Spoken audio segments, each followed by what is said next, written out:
Bonsoir à toutes et à tous. Comment allez-vous? Je ne vous croirais pas nombreux comme ça ce soir, mais bon, je suis surpris quand même de vous voir très nombreux. Et c'est toute une joie de vous avoir. Je suis Samuel Bekou, comme on l'a dit, plusieurs casquettes, entre autres pasteur. Je suis avec mes os, d'accord? Et ma chair, comme les enfants d'organes vitaux. Je vais laisser mon épouse se présenter et puis on va partager notre témoignage avec vous. Amen. Bonsoir à toutes, bonsoir à tous. Moi, c'est Nadia. Bon, c'est ici ce qui a fait que je m'appelle Nadia. Sinon, je m'appelle Abla. Akpe. Et puis Elon. Et puis un autre qui est un nom de maison. Mais pour couper court à tous ces prénoms-là, on a adopté Nadia. Je suis assistant pasteur à ICC, aux côtés du pasteur Samuel Bekou. Je suis ingénieure en industrie alimentaire, je suis maman et j'aime le Seigneur. Amen. Nous voulons partager avec vous notre expérience. Nous nous sommes mariés, ça fait un peu plus de 9 ans, nous sommes dans la 10e année de notre mariage. Nous nous sommes mariés un 15 novembre 2014. Donc le 15 novembre prochain, nous fêterons nos 10 ans de vie commune, de lune de miel, de paradis sur terre, de havre de paix. Et c'est une très belle expérience. Mais qui n'est qu'à ses débuts. D'accord? Si Christ tarde à venir, nous voulons voir les enfants de nos enfants ensemble et être un modèle pour eux dans le domaine du mariage et dans d'autres domaines de la vie.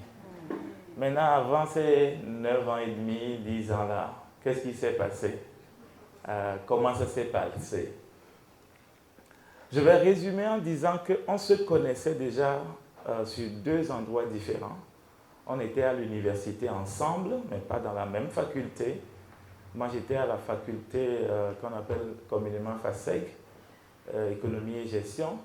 Et elle était à l'ESTEBA, l'école qui prépare tout ce qui est ingénierie alimentaire et les laboratoires aussi. Donc, pas trop à l'université, ce qui nous réunissait, c'est J-Carré, Jeunesse en Jésus, où nous militions ensemble. Elle avait des clichés sur moi quand on était à J-Carré. D'accord? Elle avait des clichés sur moi. Tu n'as pas compris cliché là? Non, je vais expliquer. Elle pensait que je faisais le droit alors que je faisais la FASEG. Je lui ai posé la question, pourquoi tu as pensé que je faisais le droit? Elle a dit que j'étais trop droit moi-même. Mon dedans était trop droit, mes raisonnements étaient trop droits. Tout ce qu'on voyait autour de moi pour elle, c'était trop droit. Et elle pensait systématiquement que je faisais le droit. Donc on militait dans le même groupe, on faisait des camps ensemble. Et elle m'a marqué quand même à un des camps. Moi, j'étais responsable des jeunes. J'étais dans le bureau national.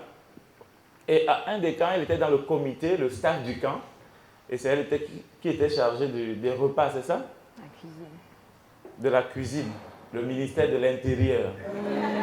Donc de temps en temps, je dois aller vérifier si le ministère de l'Intérieur est prêt. Et je dois interagir avec elle, elle doit s'occuper des orateurs, que les orateurs mangent bien. J'ai été capté par son dévouement à la tâche, le sérieux, le fait de vouloir que les gens mangent bien.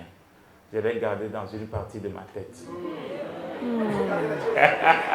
Oui, il faut savoir garder les choses. Il faut savoir les choses parce que je vais utiliser ça plus tard. Quand l'idée est venue de s'approcher, je vais utiliser cette approche-là pour l'impliquer dans les choses. Je vous en parlerai tout à l'heure. Il ne faut pas juste tomber sur des gens pour dire je t'aime. D'accord? Il faut s'approcher, mieux connaître les gens. Donc, comme elle aime bien la bonne bouffe, la bonne nourriture, un jour, ma cousine devait se marier. Je lui ai fait appel pour venir gérer le côté réception du mariage. Je n'avais pas seulement besoin de m'aider, j'avais besoin de l'observer plus près. Comment gérer le stress, comment gérer toute une réception, le repas.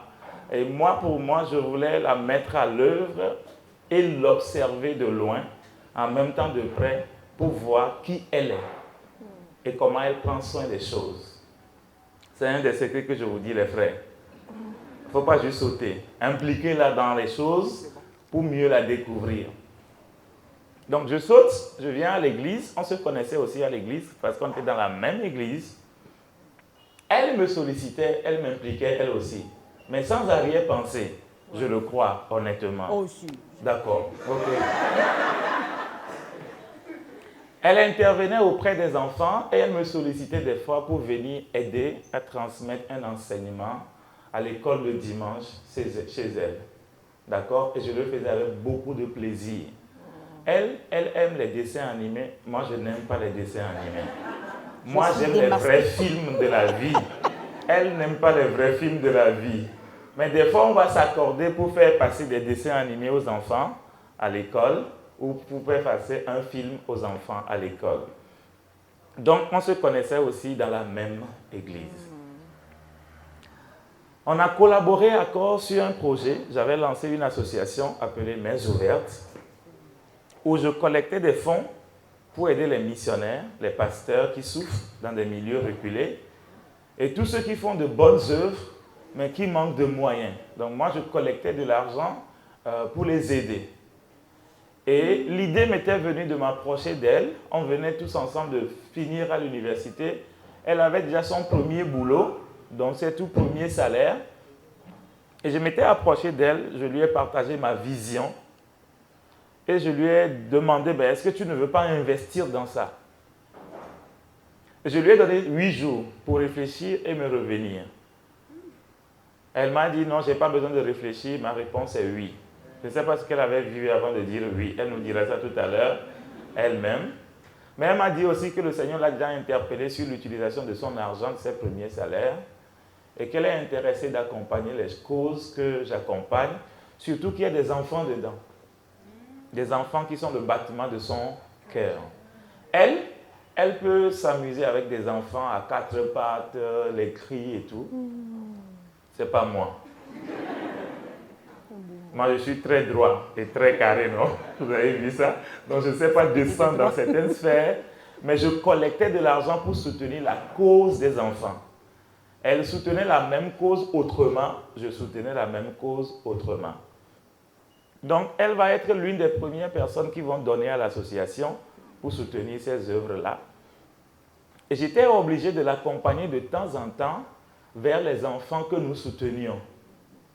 D'accord? Et comme c'est elle qui envoyait l'argent aux enfants, je l'amenais voir les enfants en cours de répétition, les enfants prendre un dîner ensemble, etc., etc.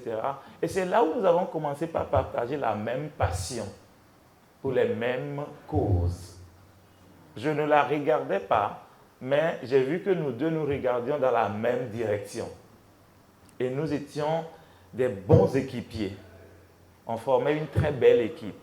On n'était pas amoureux, d'accord? Mais on utilisait nos énergies pour aider les frères, aider les gens, aider les mêmes causes, etc., etc. Donc on regardait dans la même direction, mais sans se regarder. Jusqu'à un moment donné, c'est quelle amie, c'est quelle équipière comme ça? Je voulais me tourner pour la regarder, voir de près, pour voir si quelque chose va germer dans mon cœur. Donc tout a commencé par là. Donc entre deux activités, je fuyais, mes yeux fuyaient pour la regarder, pour l'observer, pour voir si la flamme va commencer par s'allumer dans mon cœur. Donc c'est comme ça que ça a commencé. Je n'étais pas fou amoureux d'elle, mais elle était vraiment une bonne amie.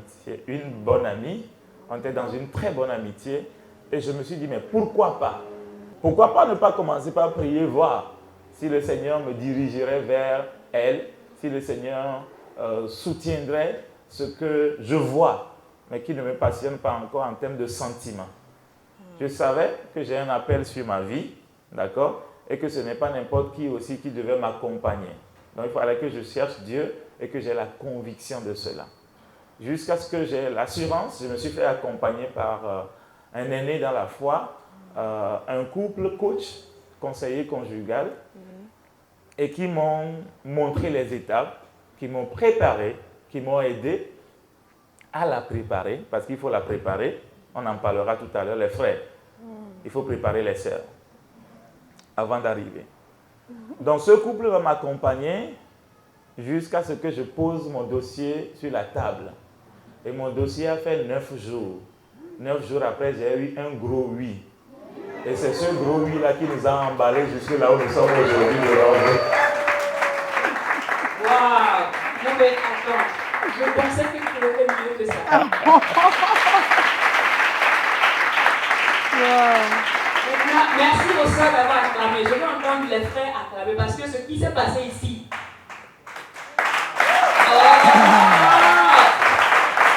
C'est masterclass en un laps de temps. On va revenir sur ce que j'ai noté. Alors on donne la parole à maman.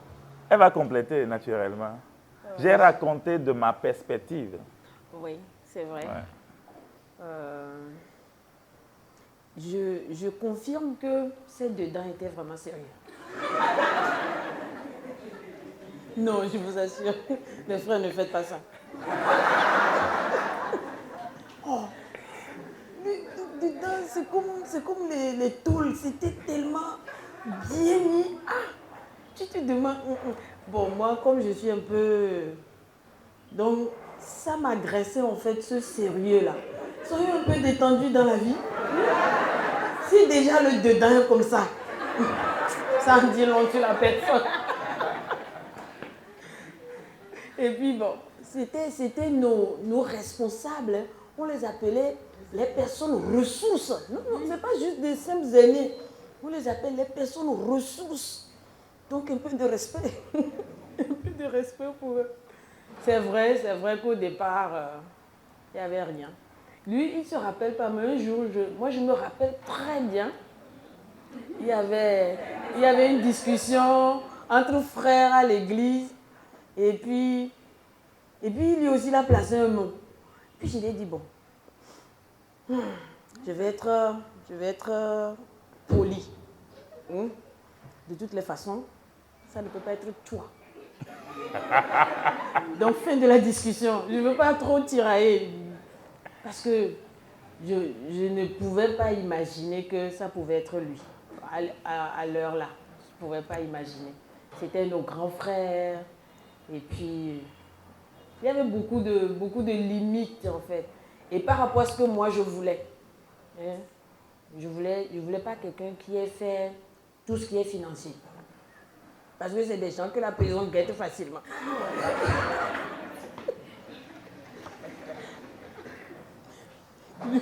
Je ne veux pas quelqu'un qui soit médecin, parce que je veux que tu rentres à la maison tous les soirs.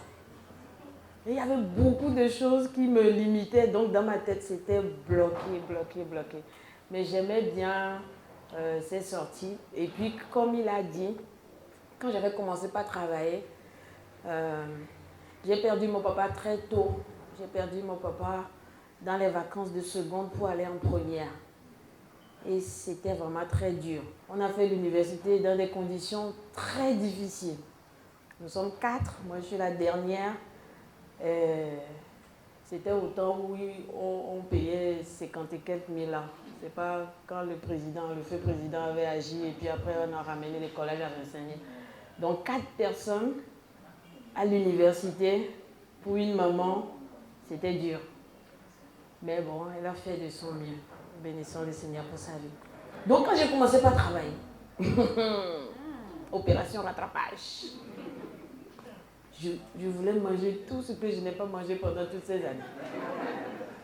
Je voulais porter tout ce que je n'ai pas porté pendant toutes ces années.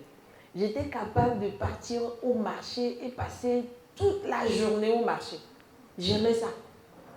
J'aimais juste là, fouiller de fond en comble la cigame. Rentrer là, sortir ici, prendre une jupe et puis toute la journée chercher le corsage qui va dessus. Ouais, parce qu'il faut que mon look soit quand même pas comme un maillot qu'on trouve ça dans la ville entière. C'était une activité que j'aimais beaucoup, aller me promener comme ça au marché. Donc je dépensais de l'argent.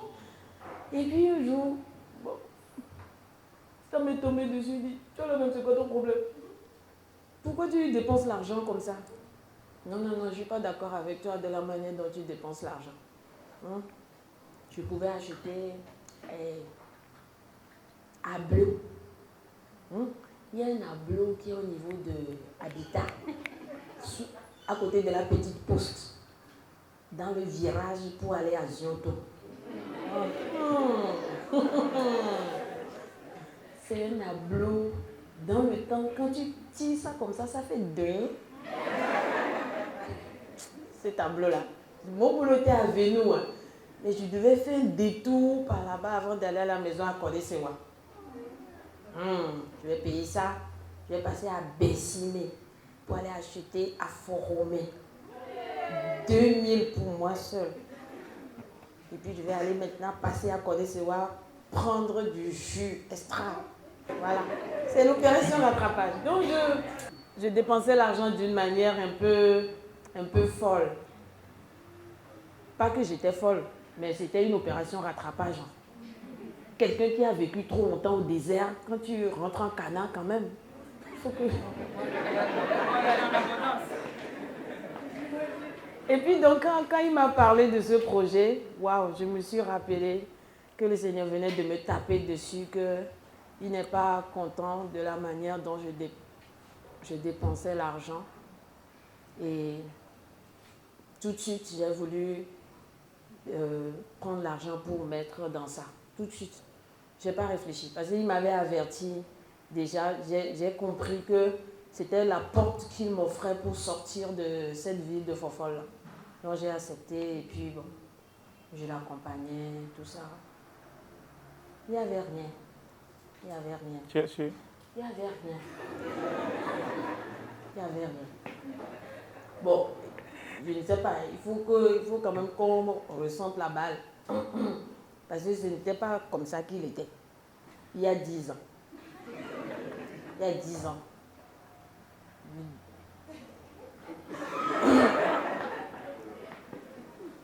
Et puis aussi, ce que je voulais un frère qui soit un garçon unique. Et là. Bon, ça, demandez-moi pourquoi je voulais un truc comme ça. Parce que je craignais les ingérences des belles-sœurs indiscrètes. Parce que comme ça, je vais tuer quelqu'un et puis on va m'envoyer en prison. Donc je ne veux pas. Je veux me simplifier la vie. Mais bon, lui, il est d'une famille... Bien nombreuse. Très nombreuse. Très nombreuse. Donc, s'il n'y avait rien au départ. Mais après, j'ai vu que j'étais inconfortable dans la... Ça venait trop près. J'ai dit, ah, il y a quoi? Il faut respecter la limite des gens. Tout ça. Et où des SMS. Comment tu vas? Je vais bien. C'est quoi? Comment tu as passé ta journée? Elle était bonne. Bon, là, j'ai commencé par être un peu dérangée. Donc, je suis partie parler à maman spirituelle. J'ai dit qu'il y a un frère là, qu'il s'approche là. Je dis, ah bon? Il dit oui. Il dit, toi-même, j'ai dit, chut. Bon, je ne suis pas dans ça. Il dit, mais tu peux prier, non? Il dit, oh, quand je ne suis pas intéressée, je peux prier aussi. Oui, tu peux prier. Ok, il dit, ok, je vais prier. Et puis, je commence pas à prier. C'est comme si le Seigneur est en train de dire quelque chose. Il dit, mais pourquoi tu peux me faire ça? Hein? Pourquoi? Oh, moi, comment tu peux me faire mal comme ça? Faut me laisser ici. Moi, je veux un frère comme ci, comme ça, comme ça. Mais plus je résistais, plus je comprenais que... Il y a des fois, le Seigneur, il ne va pas te parler, mais juste sa présence va te dire le fond de sa pensée. De plus en plus, tu sais que, en fait, ce n'est pas une discussion. Voilà. Tu as bien fait d'arrêter et puis de collaborer, et puis on va avancer, c'est mieux pour toi. Tu perds le temps, tu perds l'énergie, tu vas pleurer du matin jusqu'au soir, mais quand tu vas encore regarder son visage, ça sera le même visage qu'il t'a fait au début. Ah, ok.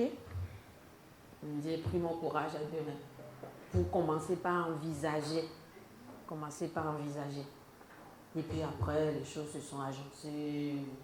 Qui a agencé les choses? C'est les choses. Je me rappelle, au début là, je voulais faire une action sauvage qui va le décourager. Mais le Saint-Esprit est vraiment notre avantage. Mais dans l'avantage là aussi, des fois on pleure quoi. J'ai fait l'action très sauvage. Et puis quand je suis rentrée à la maison, c'est moi qui étais récupérée. Donc le lendemain, j'ai dû l'appeler pour lui demander pardon. Parce que j'étais très sauvage la veille. Je pensais, c'était quand j'étais en train de me débattre pour que ça n'arrive pas. Bon, j'ai demandé pardon. Je crois que tu ne m'avais pas donné. Oui. Et puis ça a continué. Je ne sais pas s'il faut que j'aille tout de suite quand on devait commencer par travailler pour la vision ICC. Là, tu avais déjà dit oui. Oui, mais... Non, peut-être parlons de préparation. Approche. Bon, toi, tu en as parlé un peu, mais moi, je peux ajouter un peu là-bas. Bon, comment j'ai préparé le terrain et comment tu as senti? C'était simple, mais tu pouvais voir un cœur derrière. Je me rappelle, il y avait cette pensée-là que, dans le temps, j'avais plus de diplômes que lui. Dans le temps. Et aussi plus de salaire. Ouais, 3 fois plus. Plus de salaire que toi. Oui. Donc, il fallait considérer aussi ces points-là dans la continuité. Mais, tu imagines quelqu'un qui t'achète un bic de 100 francs, un bic Schneider. De tout son cœur. Voilà, c'était qu'un bic. C'était qu'un bic. Mais sans trop parler aussi, parce que nous étions dans une certaine atmosphère, tu comprends en fait, le bic pèse en fait, le bic te communique quelque chose, le bic te dit que, le bic te donne des informations. Le bic qui avec onction. Je t'ai dit. Et puis ce bic-là, il ne fallait pas toucher à ça. C'était mon bic à moi. Non, on peut avoir... je peux te passer tous les bics, mais pas ce bic-là. Oh, non, ne touche pas à ça. Ou bien, botocoin, 2 botocoins de 25 francs. Imagine. Mais c'était des choses simples, mais qui donnaient des informations sur le cœur de la personne. Et moi, c'est ce qui m'intéressait. C'est pas le diplôme. C'était bon. J'avais quand même fait un chemin avec le Seigneur. Et ce n'était plus... Mes critères étaient en train de tomber l'un après l'autre. Et c'était ma priorité. Maintenant, c'était la personne. Ça pouvait être un menuisier. Ça pouvait être un maçon. Merci. Peu importe. Merci. La personne. Un jour, maman spirituelle m'a dit, Nadia, le plus important, le number one de tes critères doit être que la personne craigne Dieu.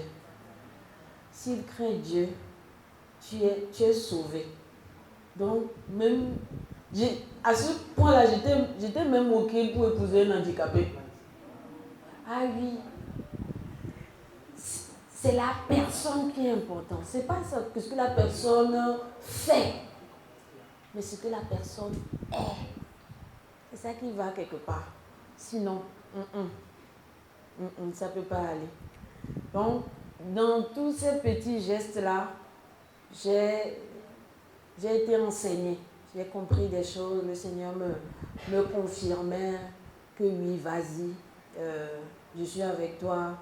Je ne peux pas te vouloir du mal.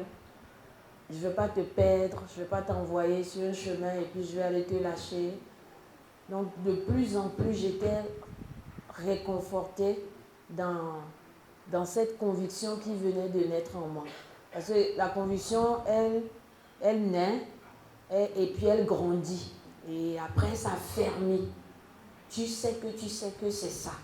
Tu ne peux pas démontrer par A plus B que c'est ce que Dieu est en train de te dire. Mais bon, moi, de la manière dont le Seigneur me parle, je savais que c'était ça. Et je n'ai pas dit oui à reculons. C'était pas un oui. Allons-y voir. Non, c'était pas un oui. Et puis, bon, de caractère, je ne veux pas avancer dans quelque chose et puis reculer. Pour moi, c'est comme un échec. Bizarrement, je n'aime pas échouer. À chaque fois que j'échoue, je me sens bête. Donc, je n'aime pas me sentir bête. Donc, il faut que je m'assure des alentours avant d'évoluer. Donc, c'était un oui pour la vie, déjà pour l'engagement. C'est pas un oui, on va aller et puis après, je vais sortir. Donc, il fallait que je sois sûre que c'est vraiment le Seigneur qui m'envoie là-bas. Si je devais sortir de si cette relation devait finir, ça n'allait pas venir de moi. Lui peut sortir, mais moi, je ne sortirai pas. Donc, il me fallait beaucoup de ciment pour que la conviction soit très forte en moi pour que j'avance. Je ne veux pas commencer quelque chose et après laisser tomber. J'avais prié, j'ai dit au Seigneur, moi, je ne veux pas avoir des frères, même beaucoup de frères qui tournent autour de moi. Je ne vois pas l'intérêt. S'il doit y avoir des frères, il n'a qu'à venir un à un. Donc, pour que je traîne les dossiers. Parce que je sais qu'il y a des soeurs, elles sont vraiment, en effet, on dirait la Sidi. Toi seul, tu as 4 frères dans la même église qui tournent autour de toi. Bon, moi, je ne voulais pas cette onction-là. Et puis, je ne voulais pas avoir à faire beaucoup d'expérience. C'était quelque chose que mon boss me reprochait. Que non, que c'est pas bien. Il faut faire beaucoup d'expérience pour maintenant avoir des références. Et maintenant, tu vas juger les dossiers avec la base de données que tu as. Non. Moi, j'ai dit au Seigneur, non. Je veux une seule amitié, un seul mariage, et puis la mort. Amen. Amen. Amen. C'est une belle conclusion. Merci beaucoup à vous. J'ai noté tellement de choses. On va aller tout à l'heure en questions. Si vous avez aussi des questions, on va en poser. Avec le pasteur, j'ai noté des points. Les frères, j'ai noté pour vous. Après, je vous envoie la facture. Le pasteur dit, on regardait dans la même direction sans se regarder. C'est fort ça. Il faudrait être concentré. Tu as un bon frère à côté, une bonne sardine, pour regarder la même direction, mais vous ne vous voyez pas. Avant de partir, il faut nous donner cette option. Ensuite, il a dit, les visions s'accordaient. Ce n'était pas la même vision. Les sœurs. Moi-même, j'ai été dedans. Donc, vision n'est pas même là. Passe ici. On n'a pas besoin de ça. Il faut que les visions s'accordent. Les visions n'ont pas besoin d'être la même. L'autre point, le pasteur dit qu'il savait qu'il avait un appel. Ça veut dire qu'il se connaissait lui-même. Il savait qu'il avait un appel sur sa vie et il savait qu'il ne lui fallait pas n'importe qui. Avant de venir nous déranger là. Connaissez-vous? Merci, Hamedada. Le pasteur dit qu'il s'est fait aider. Arrivé un moment, il s'est fait aider. Et l'autre chose, il a préparé la femme. Vous lui dites qu'il faut qu'on soit prêt au coco et coco là. Arrêtez-vous ça. On dirait qu'il est en train de faire les comptes. Alors, pour maman, elle dit qu'elle n'était pas intéressée au début. Pas du tout. Mais elle était là, à côté. Elle assistait, elle le sollicitait. Il y avait tellement de choses. Elle ne voulait pas être assidue. C'est important. Parfois, on veut avoir 5 pères, on veut avoir 6 frères. Et puis on dit, je n'arrive pas à choisir, Seigneur. On n'a pas arrêté ça. Alors, merci beaucoup à vous. J'arrête tellement, mais on va finir ici. Alors, j'ai une question pour vous. Pour vous, quand est-ce qu'on peut reconnaître la bonne saison pour le mariage, pour ne pas entrer dans le célibat anormal? Quand est-ce qu'on peut reconnaître la bonne saison? Bien, comment reconnaître la bonne saison? Il y a plusieurs indices qui vous aident à reconnaître la bonne saison. D'abord, vous êtes prêt vous-même. D'accord? Si vous n'êtes pas prêt, la saison peut venir, mais vous ne pouvez pas rentrer dedans. Comme on l'a vu dans les témoignages et dans le résumé que le coach a donné, beaucoup avaient dit j'étais prêt. Même si je prêche à l'église, je donne des prophéties sur le mariage, je vais dire Amen. Mais au fond, beaucoup ne sont pas prêts. La saison peut arriver, mais on peut ne pas être frais. Donc la première chose, c'est soi-même, on est prêt d'abord. On est dans la saison, on s'est préparé, on est rentré en termes d'attitude, de caractère, de préparation. Nous-mêmes, on est en phase avec la saison. Ça, c'est la première chose qu'il faut considérer. Et quand on est dans la saison, il y a une chose qui se fait, c'est qu'on attire des gens. Je donne l'illustration. Vous voyez une fleur qui vient de s'éclore, attire les abeilles. D'accord? Si je ne suis pas éclos, je ne vais pas attirer. C'est pourquoi le premier critère est important. Mais lorsque votre éclosion arrive, votre éclosion déclenche les choses autour de vous, les personnes autour de vous. C'est comme une lampe qu'on vient d'allumer. Et les gens vont l'observer. Et vous allez voir que des gens vont commencer par s'approcher d'une manière ou d'une autre. Mais attention, le voleur vient en premier. Quand la saison est là, ceux qui se précipitent pour venir ne sont pas forcément les bons. Et c'est pour ça que vous allez voir au même moment qu'il y a plusieurs personnes qui sont intéressées.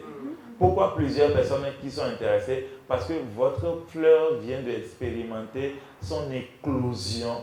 Le parfum est sorti et tous ceux qui sont autour peuvent humer ce parfum et se diriger vers vous. Donc ça peut attirer les mauvais comme ça peut attirer les bons. Ça ne va pas que attirer les bons. Ça va même attirer des gens bizarres. Juste parce que votre parfum a commencé par parfumer la zone. Donc, vous pouvez aussi voir les gens qui s'approchent. D'accord?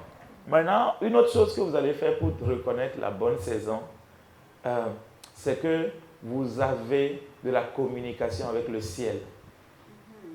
Parce que c'est la communication avec le ciel qui va vous aider à trier, à discerner qui est qui. Autrement, à nommer tous ceux qui viennent autour de vous. Vous voyez, dans le livre, dans la Bible, Adam, Dieu lui a amené tout ce qui était autour pour dire nomme-les. Et ça, je le nomme lion. Ça, c'est panthère. Ça, c'est pigeon. Ça, c'est aigle. Mais arrivé dans le processus de nomination, waouh! Ça, c'est os de mes os. Et ça, c'est chair de ma chair. Elle n'a pas dit ça, c'est un animal, hein? Mais il a reconnu que c'est son vis-à-vis. Donc, il y a le fait que vous puissiez entretenir une bonne communion avec le ciel pour pouvoir nommer les gens. Lui, c'est un bon ami, mais ce n'est pas mon mari. On est juste de bons amis. On rigole bien, on s'entend bien, mais on n'est pas destiné à vivre ensemble. On le nomme comme ami, mais pas mari.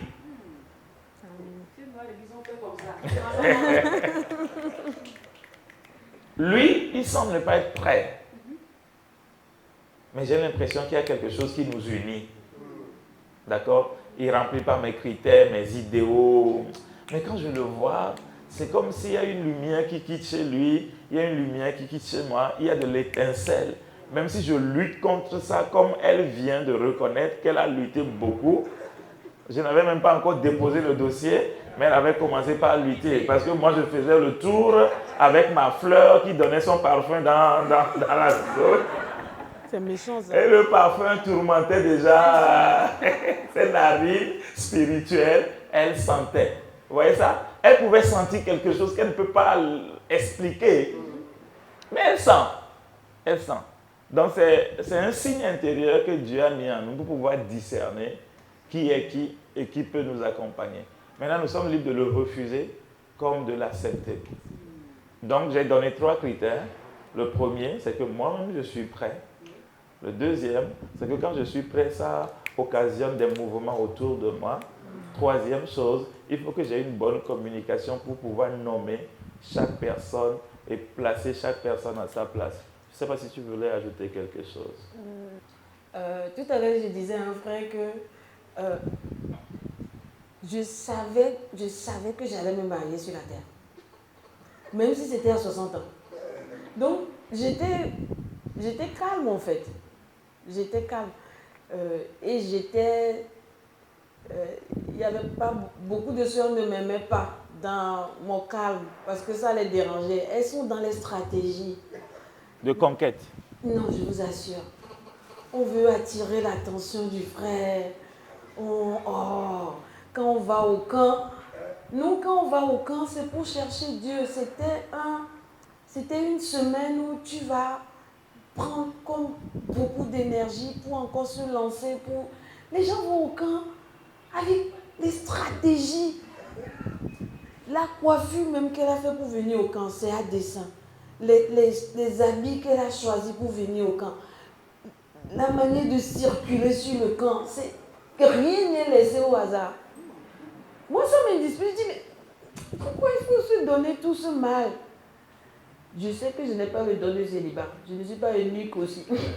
Donc, je veux me marier d'une manière ou d'une autre. Un jour, il faut aussi dire que ce n'était pas le seul frère dont j'avais senti l'agression. Les frères, vous pensez que nous, on ne sait pas? On sait. On sait. On sait.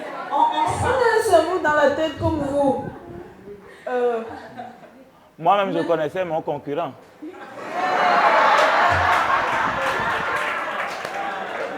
Moi-même, je connaissais mon concurrent. C'était un frère dans la même église.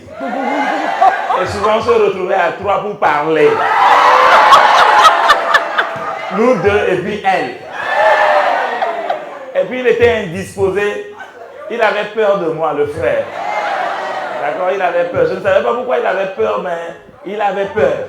D'accord? Mais j'étais dans mon élément, j'étais calme. Chacun n'a qu'à faire son affaire. Justement, pasteur, je vais lui poser cette question. Alors, pour les frères, comment courtiser une sœur et réussir pour ne pas taper pour nous? Affaire de courtiser là. Écoutez-moi bien. Les frères, vous êtes là? Écoutez-moi bien. Je parle de mon exemple, d'accord? Quand je voulais m'approcher, j'ai cherché des zones d'entente. J'ai cherché des choses chez elle qui me parlent et comment me mettre en harmonie avec ce que j'ai trouvé chez elle. J'ai trouvé qu'elle faisait de la décoration intérieure, mais elle faisait aussi une manière de décorer les choses. Elle coupe des feuilles de différentes couleurs. Elle peut faire un papillon et coller ça dans un cahier. Donc, elle achète un cahier vierge, 200 pages, 300 pages, et elle fait ça. Quand j'ai découvert ça, elle faisait ça au départ sur papier rame. Je lui ai dit, mets-moi ça dans un cahier, moi je suis poète. D'accord? Mets-moi ça dans un cahier, je prends le cahier, j'écris des poèmes sur chaque image. C'était le premier point de contact, un appart que j'ai trouvé chez elle, qui complète ce que je faisais. Voilà.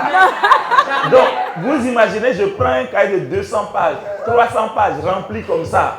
Et je dois être créatif pour composer des poèmes, pour que chaque poème cadre avec chaque image. Je finis le premier cahier, je la renvoie ça.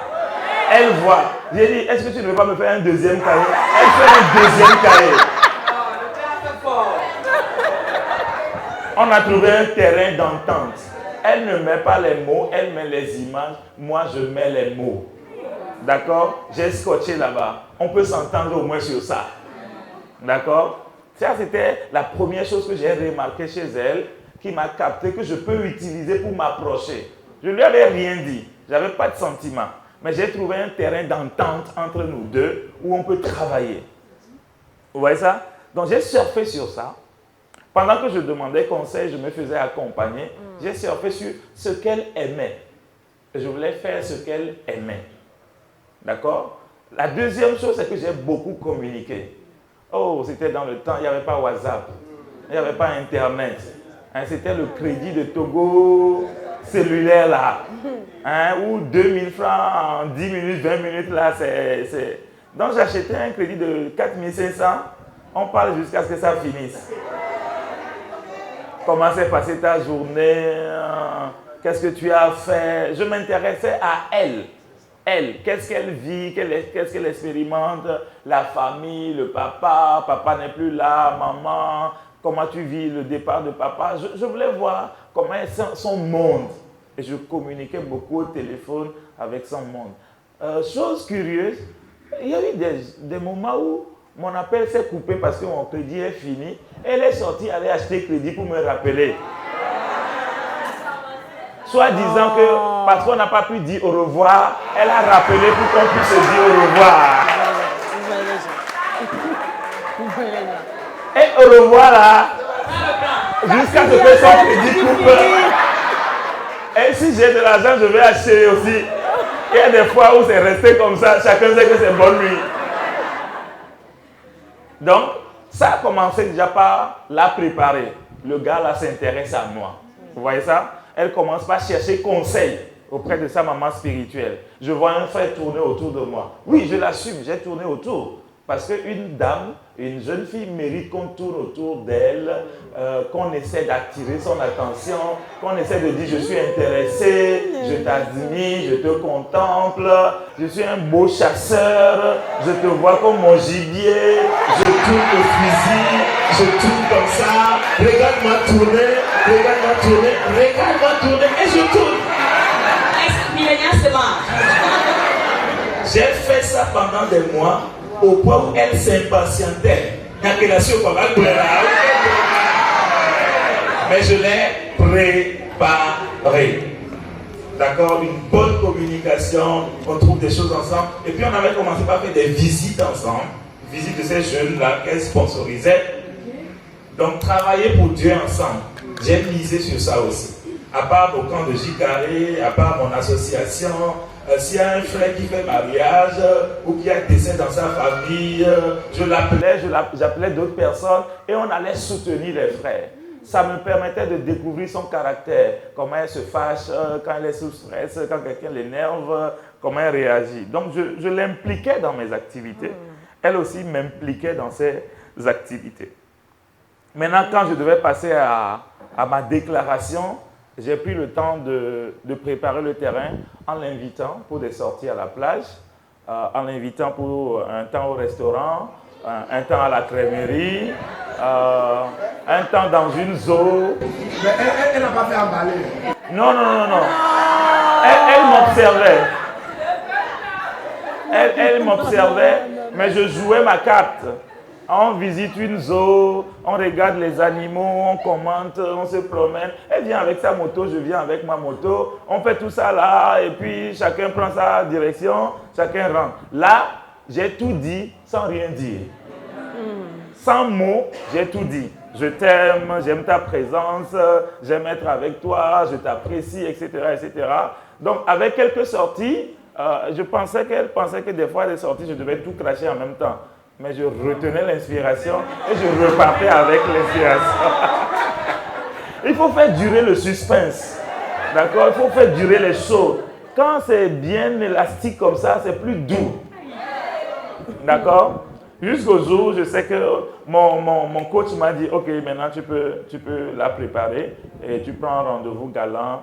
Donc on avait pris un rendez-vous à la plage Robinson, d'accord, pour manger à Robinson restaurant. Les choses de l'amour. Les choses de l'amour.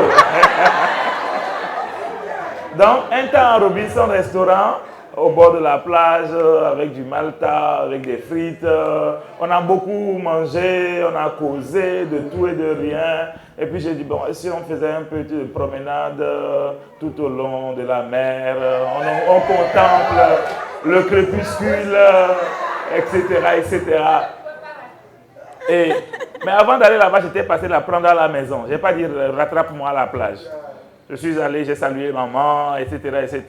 On y va. Et puis, je suis revenu la redéposer. Donc, après cette soirée de promenade à la plage, j'ai dit, non, maman, je suis fatigué. Est-ce qu'on peut s'asseoir ici, contempler la mer, contempler le crépuscule, les oiseaux, le cri d'oiseaux. Et là, je commençais par poétiser un peu.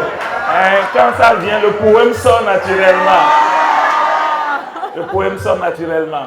Et je vais parler de tout mon cœur pour dire, je t'ai observé, je t'ai admiré. J'aime ceci chez toi, j'aime cela chez toi. Tous ces mois, je me suis rapproché, j'ai appris à te connaître, j'ai appris à me connaître, à savoir ce que je veux, quel genre de femme je veux, quel genre de foyer je veux fonder. J'ai causé avec toi sur tes aspirations, ce que tu veux devenir dans la vie. Je t'avais fait voir que moi, je veux servir Dieu. Il y a la mission qui est importante pour moi. Il y a ci, il y a ci. J'ai fait un peu de résumé de nos discussions. Et je lui ai dit ce que ça signifie pour moi. Après avoir analysé tout ça là, je trouve que tu es la meilleure personne pour moi. Moi, je suis très amoureux de toi. Je t'aime beaucoup. J'ai envie de fonder un foyer avec toi, etc., etc. J'ai dit tout ce que je pouvais dire. Et puis, j'ai dit, bon, je te donne la liberté. Mais ça, c'est moi. Ça, c'est mon cœur. Tout craché, je t'aime. Mais l'amour est assez libre qui fait que j'attendrai que tu réfléchisses, que tu pries et que tu me répondes. Si c'est non, ça me va. Si c'est oui aussi, ça me va. Parce que l'amour ne force pas. Moi, je t'aime, je te l'ai dit. Maintenant, à toi de voir si tu m'aimes aussi, si tu veux qu'on construise quelque chose ensemble. Donc, pendant que je disais ça, le soleil même fuyait. Et la nuit commençait pas à tomber. Je ne sais pas à quel moment le soleil a fui, mais la nuit a commencé par nous envahir sur la plage. On est revenu prendre la moto pour rentrer à côté de la moto. On est encore resté là-bas à causer, à causer, à causer. Et puis elle buvait tout ce que je disais. Elle buvait seulement, elle buvait seulement. Elle buvait, elle buvait. Je savais que ça allait en profondeur, en profondeur. J'étais en terrain conquis. Même si elle lutte là, moi j'ai préparé mon terrain, j'ai asséné des coups. Justement, j'allais demander comment est-ce qu'on peut traiter une personne comme ça et on lui dit de donner la liberté. Et là, vous avez la liberté. Elle est déjà captivée, elle est déjà en captivité. Il n'y a même pas de liberté là. C'est une manière de parler. Raison pour laquelle la réponse n'a duré que 9 jours. Oui. D'accord? 9 jours après, elle m'a amené la réponse. Je suis d'accord, c'est oui. Et puis, Donc, cet exemple en dit long sur le fait qu'il faut préparer la personne. Déjà que la personne sache que vous tournez en rond, les frères, que la sœur sache que vous tournez en rond, que vous la valorisez, qu'elle compte pour vous, que vous la connaissez, vous apprenez à la connaître, et que vous-même vous êtes convaincu de ce que vous voulez faire, que ce n'est pas un essai-voir, que ce n'est pas un jeu, mais que vous savez là où vous allez. D'accord? Il faut que vos actions disent tout avant que le mot ne vienne conclure ce que vous avez déjà dit. Voilà un peu la démarche. Vous le ferez avec vos réalités, mais c'est comme ça que moi je l'ai fait, je l'ai préparé avant de coiffer tout avec le mot final.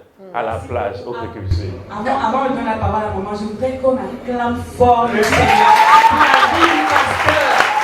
Waouh!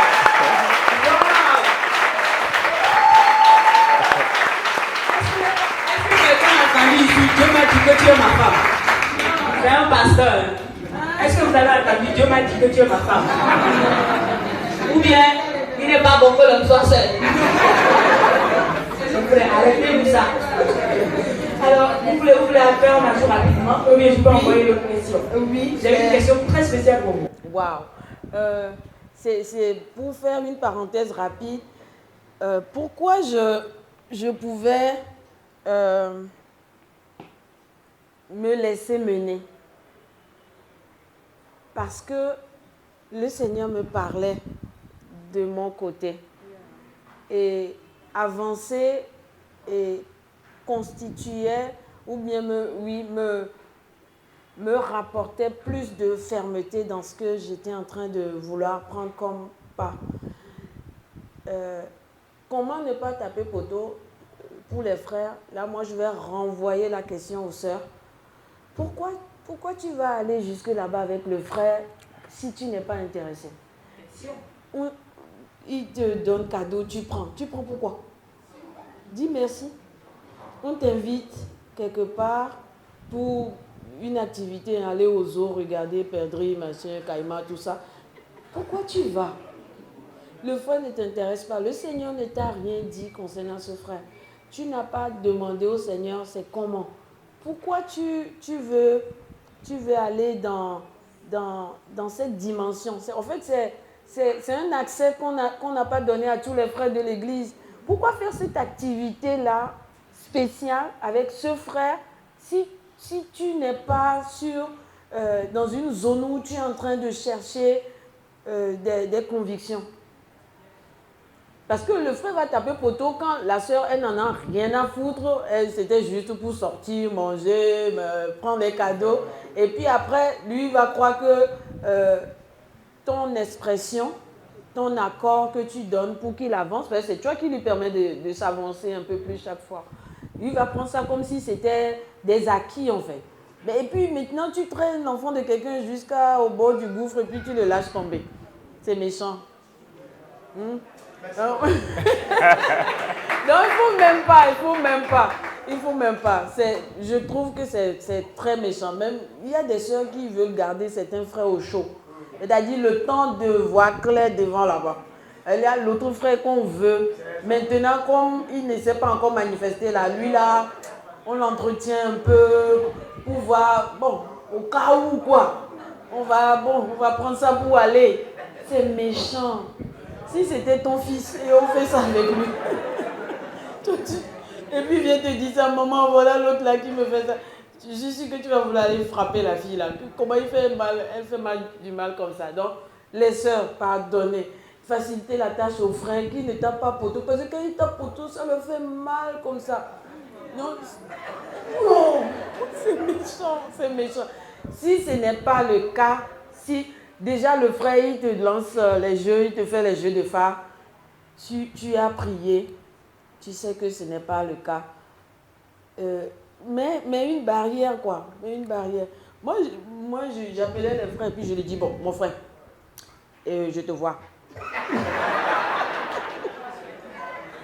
Pourquoi tu m'as pas dit ça, moi? Oui, justement, comme je t'ai dit que... tu avais déjà... Oui, je sentais l'agression et comme je suis allée voir l'aîné, j'ai senti une lutte en moi que je ne sentais pas. Parce qu'avant, c'était très facile pour moi. J'appelle le frère et puis je lui dis, je sais qu'on a dit que les sœurs aiment qu'on entretienne le flot. Moi, je n'aime pas ça. Je te vois. Est-ce que tu viens, non? Il dit oui. J'ai dit bon. Je fais une parenthèse. Sœur, ne faites pas ça, s'il vous plaît. Elle est particulière en son genre. Mais il ne faut pas nous arrêter comme ça. Parce que ce n'est pas tout le monde qui a le courage de revenir si vous vous dites ça. Il peut être bien convaincu, mais si vous n'êtes pas convaincu que vous faites ça, vous avez fait pourrir la chose. Oui. Merci beaucoup, pasteur. Donc, je finis. Non, mais bon. J'avais cette liberté-là d'être quitte avec les frères. Je ne veux pas te donner de faux espoirs. Quand les sœurs font ça, moi, ça m'énervait en fait. Qu'on traîne l'enfant de quelqu'un comme ça. Donc, je ne voulais pas m'inscrire dans ce registre-là aussi. Je veux te dire en même temps que je ne suis pas intéressée. Et puis, tu peux aller ailleurs en même temps. Donc là, c'est sûr que tu ne vas pas taper poteau. C'est sûr. Voilà, je ne suis pas intéressée, je te dis en même temps. Merci beaucoup, maman. Comme quelqu'un le dit, il ne donne pas, mais il enseigne aux gens une nouvelle manière de s'orienter. Alléluia. Alors, j'ai une question, mais en même temps, il y a une qui vient. Le pasteur nous a demandé de nommer les animaux. Vraiment, si je me coupe en même temps, comment est-ce que je peux nommer? Mais j'ai noté que vous avez parlé de dimension.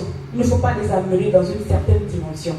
Maintenant, dans quelle dimension on peut nommer les animaux? Parce que si la personne vient et qu'on ne se connaît pas, comment est-ce que je peux savoir si lui, bon, c'est un coéquipier d'intercession, lui étude biblique, lui on va rire, bon, lui on va parler culture générale. Vous voyez donc. Dans les relations, il y a la pyramide des relations qui nous instruit sur cette classification en fait. Parce qu'on a la foule, mais au fur et à mesure qu'on monte, il y a une qualification. Tu quittes un niveau pour aller à un autre parce que tu as validé en fait tu as coché certaines cases. Effectivement. Donc, jusqu'au sommet, la personne qui va rester au sommet, en fait, ce n'est pas un inconnu. Ce n'est pas quelqu'un, vous ne vous connaissez pas, vous vous êtes rencontrés sur un vol, et puis l'instant d'après, il te dit que non, qu'il veut t'épouser. Non, c'est quelqu'un que tu connais certainement. Bon, je ne sais pas, dans certains films, il y a des gens, ça tombe comme ça et puis on dit que ça marche. Je ne sais pas. Mais c'est quelqu'un qui était dans ton environnement, que ce soit un environnement en présentiel ou en distanciel. C'est quelqu'un avec qui tu as quand même une communion. Donc, quand ça commence par prendre, tu es dans un couloir. Le champ n'est plus trop libre pour que ta réflexion ne soit pas cadrée. Tu es dans une zone relationnelle maîtrisée. La personne a validé et il est arrivé à d'autres niveaux. Voilà. Donc c'est à cette personne-là qu'il ne faut pas jouer les tours. Moi c'était ma vision des choses. Il y a certaines sœurs qui pensent qu'il faut traîner 9 mois avant de dire oui. Moi, je ne vois pas l'intérêt. Je ne vois pas l'intérêt. Mais il y en a... Oui, peut-être. Mais elles veulent tirer sur la chose. Moi, je ne sais pas. On n'a pas tout le temps. On est en train d'aller quelque part. Les minutes sont comptées.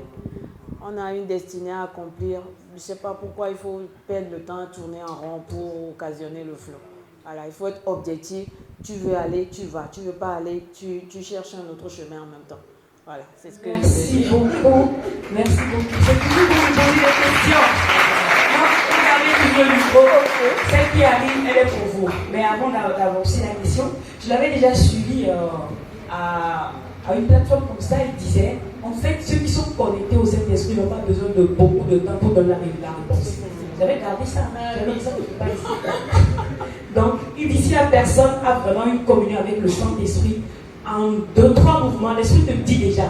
Oui, c'est vrai. Même 3 jours, hein, vous avez dit le jour-là, il peut te dire, bon, on revient demain midi, on va en parler. Demain midi, il peut te dire, mais bon, puisque tu es dame, tu donnes un peu 3 jours. Déjà, en plus, 8 semaines, tu as la réponse. 9 mois, là, ça c'est pour process. Pas pour réponse. Oui, alors que ma maman me disait que dans la vie, dans la considération humaine, quand tu as une préoccupation et tu vas voir ton père, tu lui dis, voilà papa, j'ai tel problème. Au pire des cas, ton papa te dit, laisse-moi réfléchir. Et ça ne peut pas dépasser 72 heures. Il va te rappeler pour te dire, voilà, la dernière fois tu étais venu me voir pour telle chose, j'ai réfléchi, je crois que comme ça. Donc, pour moi, je pense que quand les sœurs font durer le traitement de dossier, ça en dit long sur ta communion avec le Saint-Esprit. C'est ce que moi je dis souvent aux frères. Quand elles traînent comme ça, bon, il y a deux choses. Soit elle veut t'emmerder, soit sa communion avec le Saint-Esprit a questionné. C'est quelle relation vous aviez et puis maintenant on veut parler et puis tu dis que tu n'as rien entendu. Qu'est-ce que tu entendais avant? De quoi vous ne parliez pas avant? Tu ne l'écoutais pas avant? Et puis du coup tu viens lui présenter quelque chose et c'est en ce moment-là le Saint-Esprit se tait. Quel intérêt il a à faire ce jeu-là avec toi? Donc, c'est comme le pasteur le disait tout à l'heure, c'est un prérequis même, avant même de penser relation. Ma communion avec le Saint-Esprit, sans que j'ai un gendarme avec moi. À un moment de ma vie, j'ai reçu Jésus, mais à un certain stade, je m'arrête et maintenant, je choisis moi-même d'être sérieux avec Dieu. Je n'ai plus besoin qu'on me demande, Nadia, tu as prié aujourd'hui, tu as lu la parole aujourd'hui, c'est comment. Moi-même, je prends ma vie spirituelle au sérieux. Je prends ma relation avec Dieu à cœur. C'est devenu une affaire personnelle à moi. Et donc, quand ces tournants de la vie vont arriver, ça ne peut pas durer de midi à 14h. Ça va aller, c'est sûr. Amen. Alors, dites-moi, en fait de âge, madame plus âgée que monsieur, est-ce que c'est confort? C'est mon petit frère. C'est un dépasse de 3 jours, 2 heures. D'une semaine, 2 mois, 2 ans, 3 ans. Bon, moi, je n'ai pas connu ça. Il est plus âgé que moi. C'est vrai que l'écart m'avait dérangé au début, parce que je voulais quand même quelqu'un de ma classe où on peut faire les enfantillages. Mais bon. 6 ans, 8 ans. 6 ans. 6 ans. 6 ans. Il devait être au CP2 quand moi j'étais née. C'est beaucoup ça. Vraiment. Il marchait déjà, il courait. C'est en ce temps-là que moi j'étais née. Oh. Vous voyez un peu le truc. Il faut envoyer le truc sur le plan là. Le gars, il avait 10 ans. Il récitait déjà les leçons. Quand tu étais à la crèche. Vous ne pouvez pas longtemps discuter dans le même area. Hein? Bon. Mais je disais tout à l'heure que je n'étais plus à un moment donné intéressée par l'extérieur de la personne. C'est ce que la personne est. La personne peut être moins âgée que moi, mais il est. Il est. Il ne prétend pas. Et il est quoi. Il aime Dieu. Il est sérieux avec Dieu. Tu vois que c'est quelqu'un qui n'a pas l'intention de laisser Jésus à un certain carrefour de sa vie. Quelqu'un d'engagé. Parce qu'il y a des gens comme ça aussi, dans leur manière de parler, tu sens en fait leur tête, comment c'est constitué. C'est quelqu'un qui est dans une combinaison de la vie, qui est prêt à lâcher la main de Jésus. Point oui, point non. Mais un vendu à la cause de Jésus, quelqu'un qui sait que c'est Dieu qui veut servir. Moi, je voulais pas épouser un pasteur.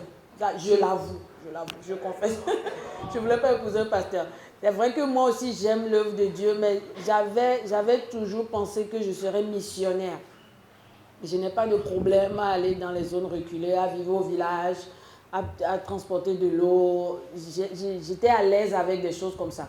Donc quand il m'a parlé, j'ai dit ok, bon, j'ai pas de problème avec ça.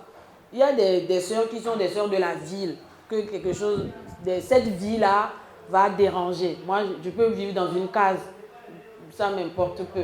Donc, même s'il était moins âgé que vous, c'est jouable. Oui, parce que je cherche une personne. Je ne cherche pas un âge, je ne cherche pas un titre, je ne cherche pas une fonction. Je cherche une personne. Alors, si la personne répond à ce... Oui, ça me va. Au même moment, il ne faut pas que la différence d'âge soit trop grande. Pour les hommes, c'est plus acceptable parce que l'homme ne mature pas rapidement. La femme mature plus rapidement que l'homme. J'explique. La femme, entre guillemets, mature vite et vieillit vite. D'accord? Par rapport à son côté sexuel. Vous voyez, on va parler de ménopause, la libido qui diminue, pendant que le papito est dans 55 ans, mais encore très actif, etc., etc. Donc, il est conseillé que, dans les deux cas, que la différence d'âge ne soit pas trop grande pour que vous viviez dans deux mondes différents. Il ne faut pas vivre dans deux mondes différents. Mais dans les deux cas, les différences d'âge sont acceptées. L'homme peut être plus âgé, la femme aussi peut être plus âgée, mais que l'écart d'âge ne soit pas trop grand.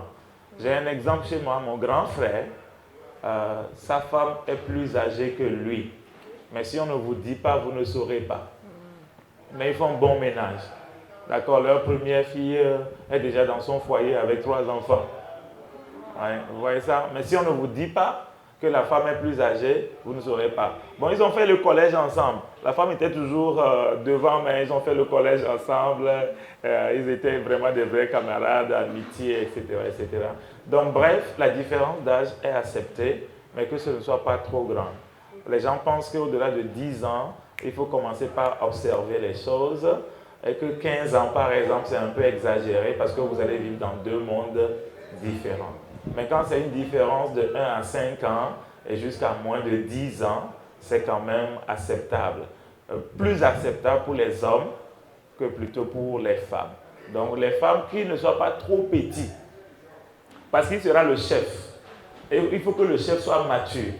Si le prince est gamin, le royaume n'ira pas loin. D'accord? Et comme l'homme ne mature pas rapidement, il faut qu'il mature un peu plus. Donc c'est pour ça que la différence par rapport à la femme doit être moindre, que la femme ne soit pas trop âgée par rapport à l'homme. C'est ce qui est dit généralement. Ok, maintenant parlons de rang social.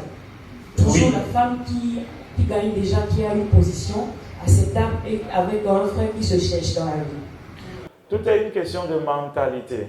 J'ai aimé les témoignages qui ont été donnés par rapport au module que vous avez étudié, qui a traité le mindset.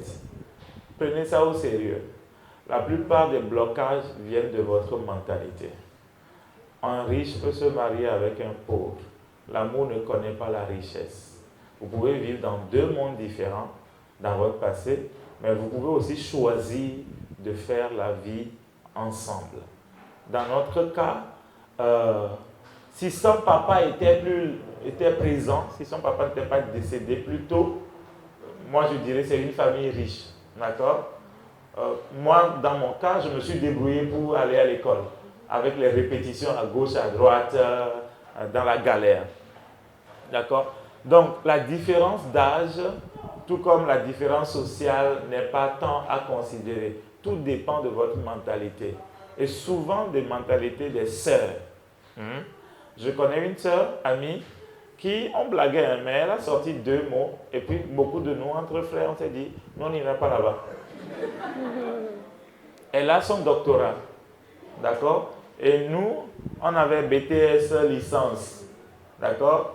Et d'ici quelqu'un d'entre vous ose s'approcher de moi, ma soeur doctorat, il est là, banque mené recto verso. Vous voyez ça? Je prends mon diplôme de doctorat, je lui gifle recto verso. C'est vrai que c'était de la pagaille, hein? C'était pour faire rire, hein? Mais pour nous, les frères, ça nous a parlé. Hein? Toi-même, tu as BTS et puis elle dit qu'elle va te gifler avec son diplôme de doctorat. Tu vas aller là-bas? Non, tu ne vas pas aller là-bas. Mais au même moment, elle a voiture, tu n'as pas encore voiture. Ce n'est pas une limitation. Quand nous, on s'était connus, comme elle a dit tout à l'heure, elle gagnait 3 fois mon salaire. Son salaire était 3 fois mon salaire. Elle avait déjà sa moto. Je n'avais pas de moto, moi. Moi, je faisais le train de 11 heures. Papa Abraham. 1, 2, 1, 2, 1, 2, 1, 2. Vous voyez ça? Et même ma première moto que j'ai achetée, j'ai fait épargne jusqu'à 300 et quelques mille. C'est elle qui m'a passé 100 000 francs pour ajouter à mes 300 et quelques mille pour acheter ma première moto. Vous voyez ça? Ouais. Donc ça ne fait pas de différence. Elle était plus diplômée que moi, elle était déjà ingénieure. Vous voyez ça, elle était déjà ingénieure. Mais ça ne nous a pas dérangé. Son niveau de salaire ne nous a pas dérangé, le niveau social ne nous a pas dérangé, c'est la personne qui est derrière. À un moment donné, je lui ai dit, tu peux démissionner, tu restes à la maison, je te fais un salaire. Vous voyez ça? Mais quand on a commencé, c'est elle qui était au top et moi j'étais en bas. Mais à un moment donné, j'ai dit, on s'était entendu sur ça, que par rapport à l'éducation des enfants et à la qualité de vie que nous voulons avoir, s'il faut que quelqu'un démissionne, on va prendre la décision, quelqu'un va démissionner et on assume les dépenses de la famille. Dans tous les cas, on a décidé de mettre tout en commun. Donc à un moment donné, je lui ai dit non, chérie, si ça ne marche pas bien, tu dois être très occupé, moi aussi je dois être très occupé, il faut que tu démissionnes, je te ferai un salaire symbolique jusqu'à ce que le Seigneur me donne plus de moyens, mais c'est ça le principe. Mais c'est elle qui a commencé en haut. Vous voyez ça? Donc ça ne doit pas être un sujet de blocage si vous êtes dégagé dans votre mentalité. C'est après tout une question de mentalité. Merci beaucoup. Donc c'est après tout une question de mindset. Alors la dernière question. Je peux compléter? Ouais. Et si au niveau des deux intéressés, c'est réglé, c'est pas en fait que c'est fini. Parce qu'il y aura toujours l'extérieur qui va vouloir vous appuyer sur des boutons pour dire non, tu ne dois pas, toi Nadia comme ça, un petit villageois. Les gens vont vouloir te lancer cette perche. Il ne faut pas prendre ça. C'est le Seigneur qui sait là où il vous veut. Et donc c'est lui qui fait l'unanimité. C'est lui qui fait l'unanimité. Et si on s'attend vraiment au Seigneur, même si les parents ne sont pas d'accord au début, on a des témoignages de comment Dieu arrive à fléchir le cœur, des moments compliqués, des papas compliqués, toujours, parce qu'il faut que les desseins de l'Éternel s'accomplissent. Amen. Moi, dans ma famille, par exemple, on me disait de ne pas m'approcher de telle femme. D'accord? Mes grands frères se sont mariés à des femmes courtes. Donc, on me posait tout le temps la question, est-ce que toi aussi tu vas prendre une femme courte? Est-ce que toi aussi tu vas prendre une femme courte? Dans votre famille, là, c'est femmes courtes, c'est femmes courtes. Vous voyez ça? Donc, moi, j'avais eu à être saoulé de ça. Mais j'ai dit, je m'en fous. L'essentiel, c'est que je puisse l'aimer. Bon, aujourd'hui, elle porte à Dieu la terre, je m'en vais au ciel. Et on se retrouve au même moment, au même endroit. Mais on m'avait aussi dit beaucoup de choses. Ne va pas dans telle ethnie, il ne faut pas marier des filles de ce milieu, etc., etc. J'ai dit, ça, c'est pour vous. Même mon papa m'a dit, aucun de mes enfants ne va se marier à l'église. Mon papa m'a dit ça. Il nous a interdit ça. Parce que nous avions eu une grande sœur qui s'était mariée à l'église qui n'a pas fait d'enfant. Et quand on l'a conseillé d'aller regarder à côté, elle dit non, je reste fidèle dans mon couple. Donc papa a dit, seule elle va rester mariée dans une église. Aucun de ses enfants ne va plus se marier à l'église. J'ai dit, tu ne le dis pas pour moi. Hein. Moi, mon chemin, c'est mon chemin, etc., etc. Donc je me suis affiché, j'ai affiché mes convictions. Et j'ai travaillé suivant mes convictions. C'est mon plaisir qui est plus important. Aujourd'hui, quand dans la famille ils nous voient, ils nous envient et ils pensent que nous sommes des modèles. Mais là, il a fallu que je m'affiche. C'est important. Amen, amen. Alors, une dernière question. On n'a pas eu le temps. Wow, on n'a pas eu le temps passer. Qu'est-ce que vous avez à dire à nos jeunes sœurs chrétiennes qui se font baptiser par des hommes mariés non chrétiens?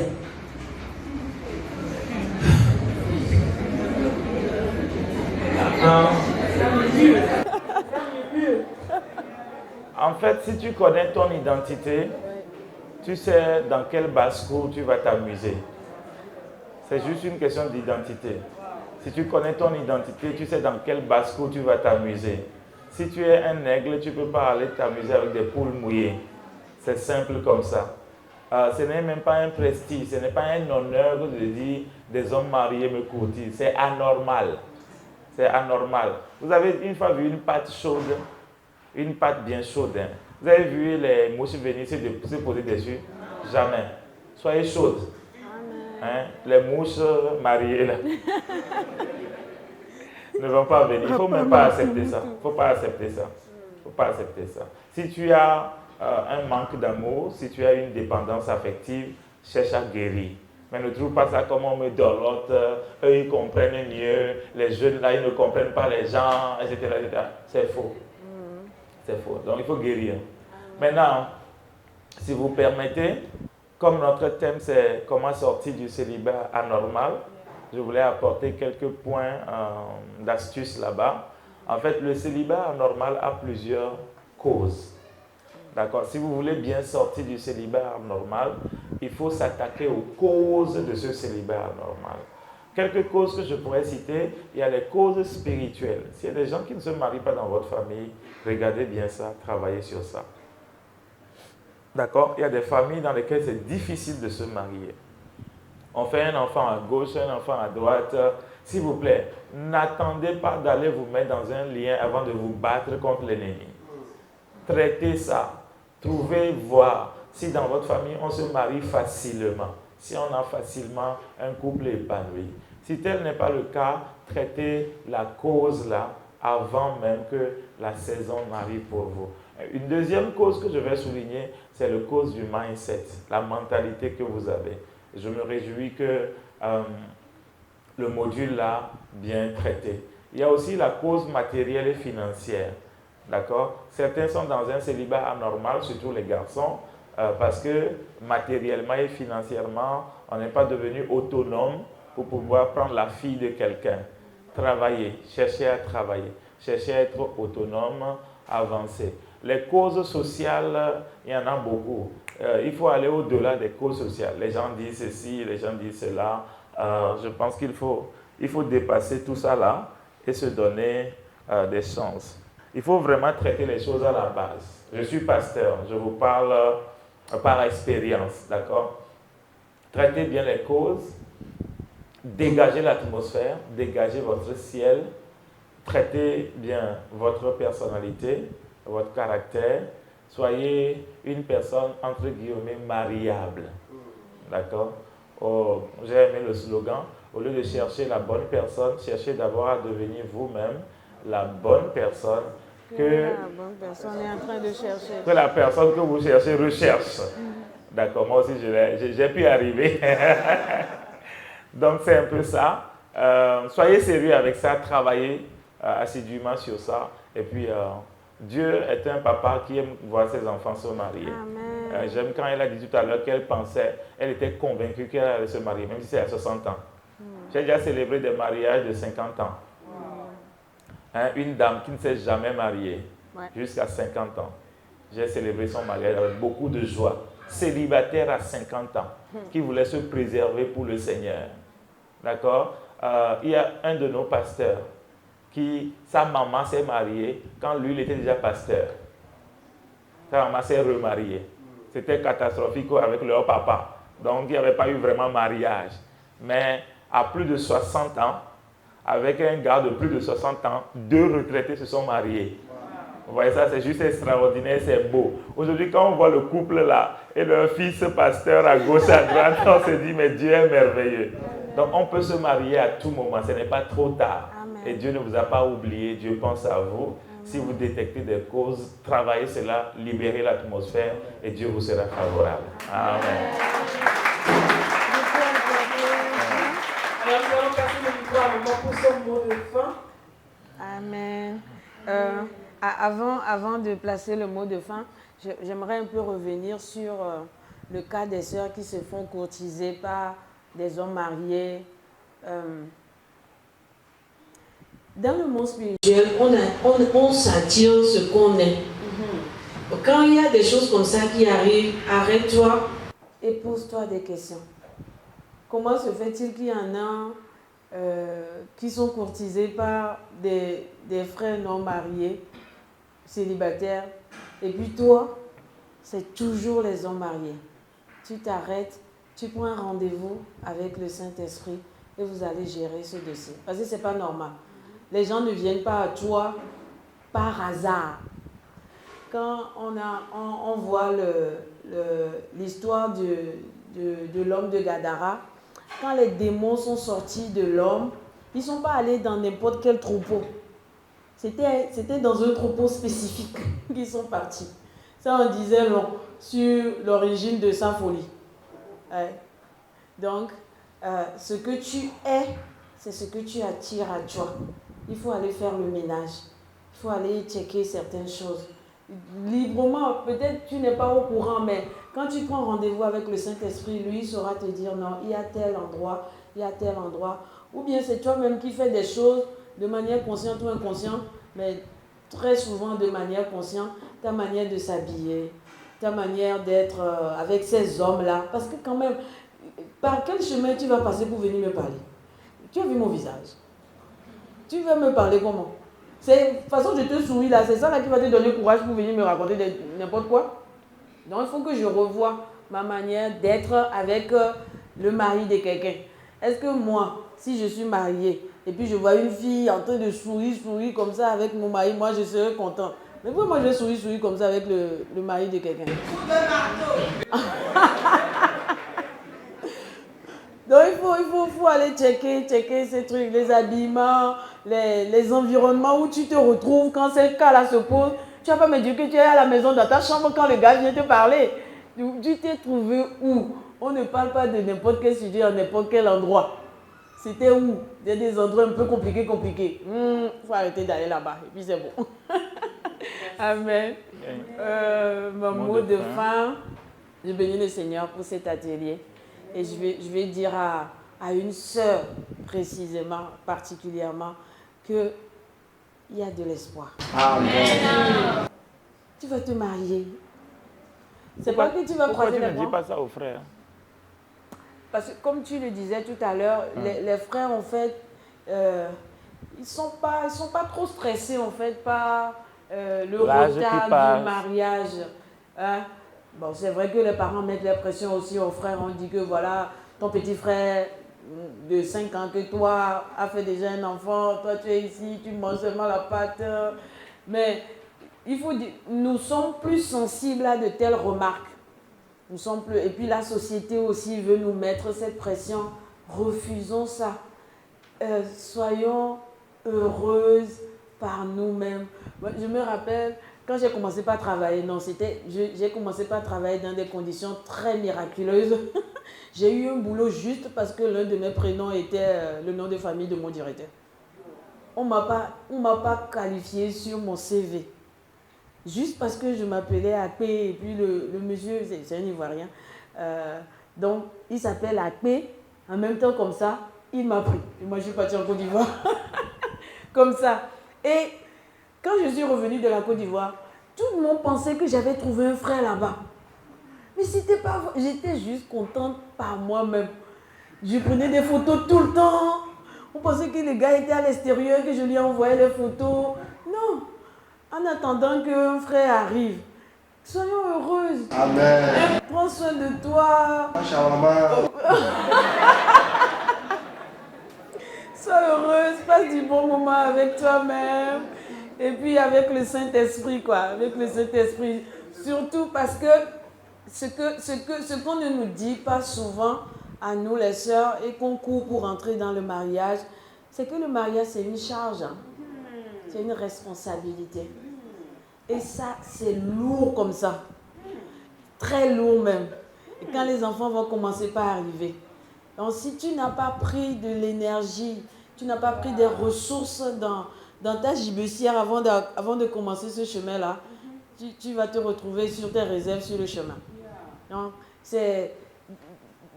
prenons le temps de nous bâtir, de nous construire, d'avoir une très bonne entente avec le Saint-Esprit. Je ne sais pas si je vais prendre quelques minutes. À cette rentrée, le Seigneur a fait quelque chose de très magnifique avec moi.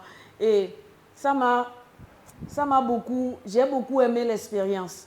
On devait changer l'école aux filles et je vous assure, jusqu'à la veille de la rentrée, on ne savait pas le matin dans quelle direction on allait partir.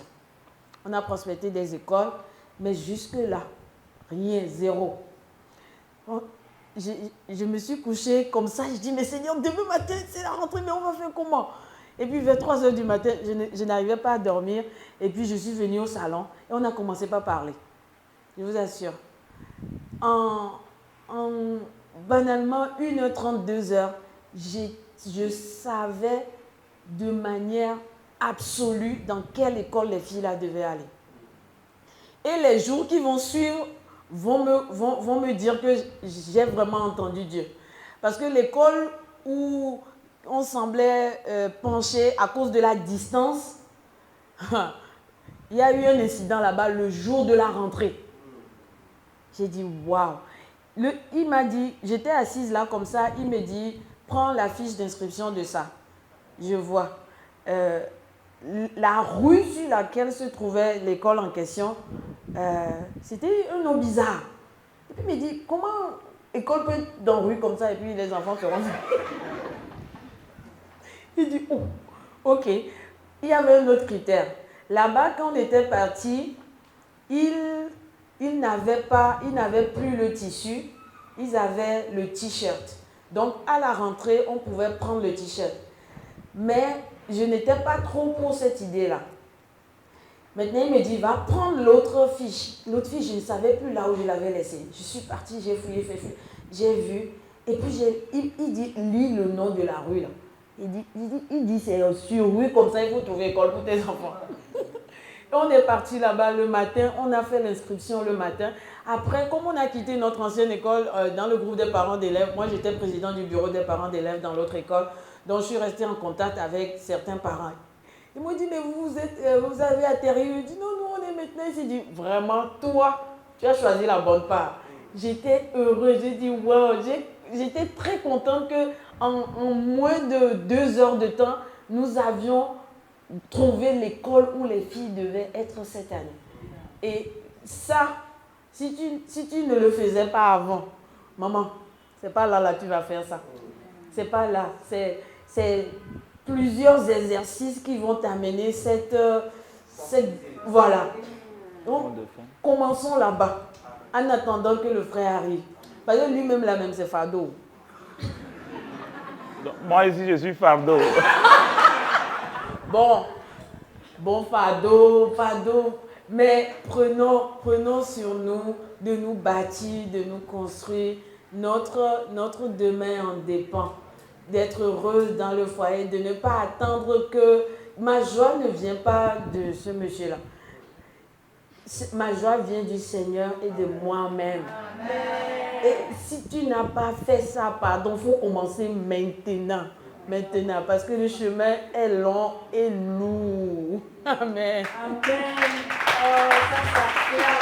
Je contribue quand même à sa joie, non? Vous n'avez pas vu la joie là? Merci.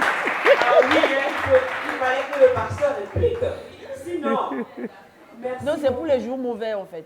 Ah, ok. C'est pour les jours mauvais. Ok. Parce qu'il y aura des jours mauvais, for sure. Ok. Mais si ta joie est conditionnée, le jour-là, il faut avoir ce niveau-là de joie du Saint-Esprit et de toi-même parce que ce n'est pas tous les jours qu'il y a le sourire dans la maison. Mais le jour-là, tu vas faire comment? Donc, il faut être heureux. C'est les jours-là tu vas sortir ta joie de ton sac et puis tu prends ça. Et puis tu fonctionnes avec comme si de rien n'était. Et puis après, un beau jour va arriver. C'est comme ça. C'est le mouvement de la vie. C'est ça que c'est la vie. Sinon, c'est quand la ligne est droite, c'est la mort. Il faut du mouvement comme.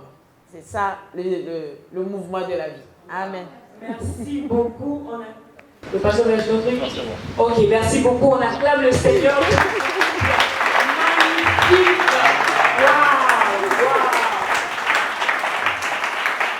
Et je sais que, tout comme moi, vous avez pu noter tellement de choses, tant du niveau des frères que du niveau des sœurs. Et cette année, je suis sûre et convaincue que nous allons faire les choses autrement, n'est-ce pas? Charmant 1500. Koja dit, il y en a où on vend ça 1200.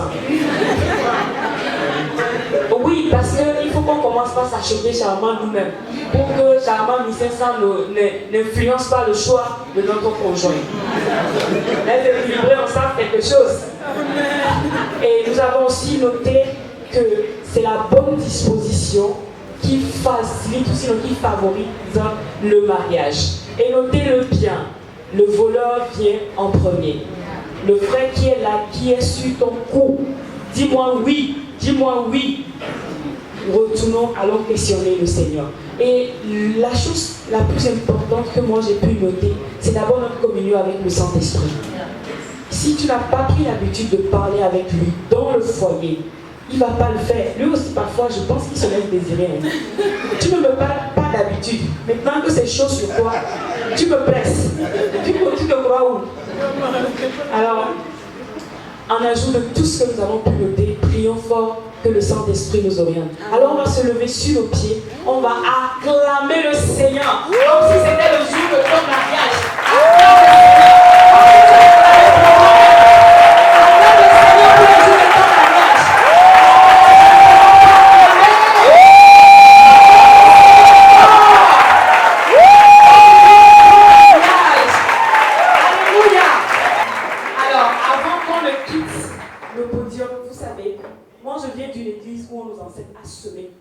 On sème d'une manière ou d'une autre pour la partie semence que tu vas gérer. Mais je voudrais qu'on fasse quelque chose.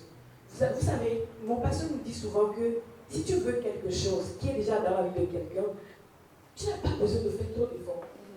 Observe la personne seule dans sa vie. Puisqu'on ne m'a pas donné l'autorisation de parler de la je vais lever votre main droite. Vous allez bénir le nom du Seigneur pour la vie de ce magnifique couple qui est un modèle pour nous, qui nous donne envie de nous marier. Je suis à côté ici, quand maman parle, le pasteur ne me regarde même pas. C'est elle qui fils, et ça me donne envie, mais je garde mon cœur fort. Alors prions pour eux, bénissons le Seigneur pour leur vie, parce que ça te donne envie. Si tu parles en langue, je t'en supplie, lève la voix en esprit et loue le Seigneur. Bénis Dieu pour leur vie. Masekelebo shiraba santa le kalamando subrenia kapo shiraba sakaraba mendelebo sotere kabashi delebo sota makelamando supere kadayaba shekelebo. Seigneur, ta parole déclare que les perfections de Dieu sont visibles à l'œil nu. Oui, Seigneur, à travers ce couple, nous avons vu ta perfection et nous avons appris tellement de choses. Nous voulons simplement te dire merci. Seigneur, d'un cœur très reconnaissant, nous te disons merci. Nous te célébrons pour la vie de ce couple. Merci pour le cadeau divin qu'ils sont pour cette génération. Merci, Seigneur, pour la source de bénédiction qu'ils sont pour moi et pour mes frères et sœurs. Merci, Seigneur, de leur bénir. Merci, Seigneur, de faire du bien à leur foyer. Continue, Seigneur, de les bénir. Continue, Seigneur, de leur donner plutôt d'aller de gloire en gloire. Au nom de Jésus-Christ. Merci beaucoup. Soyez bénis. Je suis proche. Merci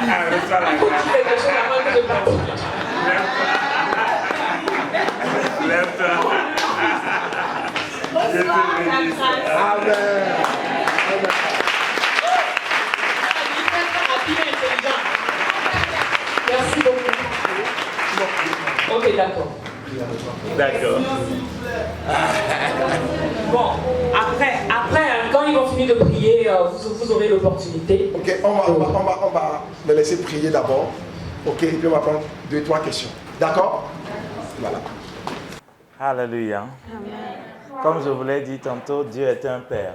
Amen. Il n'y a aucun père qui veut voir ses enfants rester à la maison et ne pas se marier. D'accord? Dieu veut que ses enfants se marient. Tu es la fille de Dieu, Dieu veut que tu te maries. Tu es le fils de Dieu, Dieu veut que tu te maries. Même si tu as déjà fait des erreurs, ce n'est pas grave. Dieu peut te faire du rattrapage. Dieu peut te faire une nouvelle saison. D'accord? Donc on va juste prier pour libérer les grâces du mariage, les faveurs du mariage. Père, dans le nom de Jésus, nous savons que tu es un Père d'amour et que tu nous aimes beaucoup et que tu veux que nos vies soient comblées dans tous les aspects de la vie. Je veux prier et recommander mes bien-aimés entre tes mains. Seigneur, libère une faveur particulière cette année 2024 pour des connexions divines. Pour qu'ils se voient et pour que quelque chose soit déclenché dans leur cœur, dans leur environnement. Attire les personnes que tu as destinées pour eux, pour elles, Seigneur, et favorise les rencontres de destinée. Je prie que tous les blocages, qui bloquent leur mariage soient levés maintenant. Que les blocages spirituels soient levés maintenant. Que les blocages financiers et matériels soient levés maintenant. Que les mindsets soient restaurés maintenant. Que les blocages sociétals soient levés aussi au nom de Jésus. Et qu'un nouveau vent souffle. Un vent du mariage. Un vent de la bonne personne dans la bonne saison. Souffle pour eux. Je prie que les écluses des cieux s'ouvrent pour que tu les capacites en provision divine.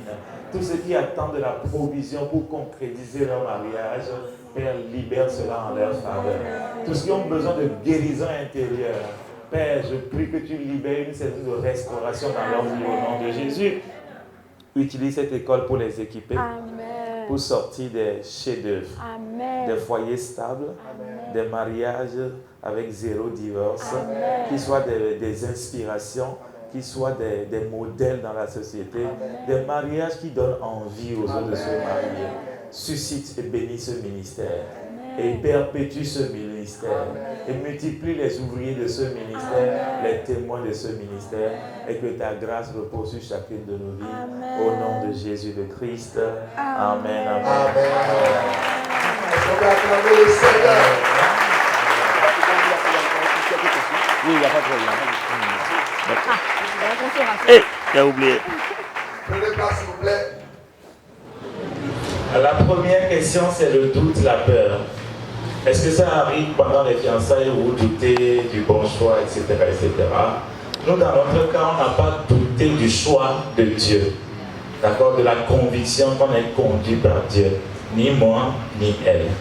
Maintenant, pendant qu'on se découvre en termes de caractère, on peut se poser la question, et la première.